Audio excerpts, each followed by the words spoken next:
Hi, my name is Damian LaCroix, Superintendent for the Howard-Suamico School District. Thanks for watching these videos. The purpose of these videos is to make sure that you feel confident and informed about our return to school plans for the 2020-21 school year.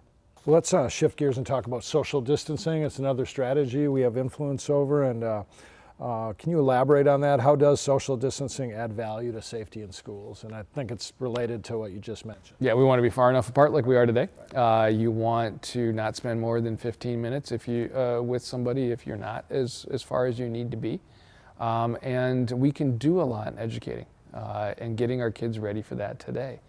You know, for a kindergartner or a second grader to understand what 6 feet is, probably not at that stage, but they understand stickers.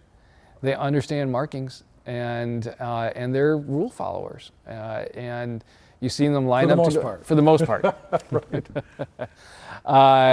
You know, they know how to line up. They know how to go into a setting. So I think it's right now for us to start educating and teaching that. So when it comes to school, they'll understand that, and then they'll learn that distance. They'll learn what 6 feet means.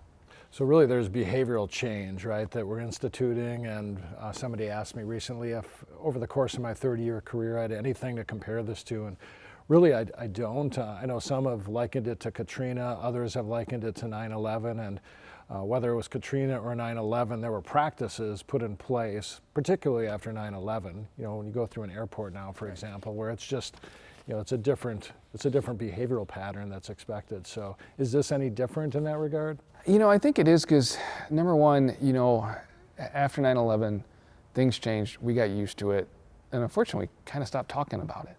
You know, with COVID-19, we're still early. It still hurts. It's still painful. We had a really painful death yesterday at the hospital.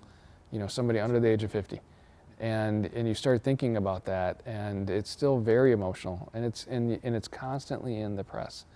So there's a level of anxiety for our children that they've never experienced before. And that's compounded by the adults not all being on the same page about it. So you think about the anxiety of 9/11 or Katrina. As a normal thinking adult, you were like, yeah, we need to be safe. There are terrorists out there. I don't mind taking my shoes off. And it's just going to happen. Put me through line. I want to fly safe. We did not have political debates and Supreme Court rulings on taking your shoes off when boarding a plane. So our children at that point had the adults who they look up to all on the same page. Right now, we're compounding the anxiety on our children by us as adults, who should be acting like adults, aren't quite always on the same page, and sometimes not even acting like adults.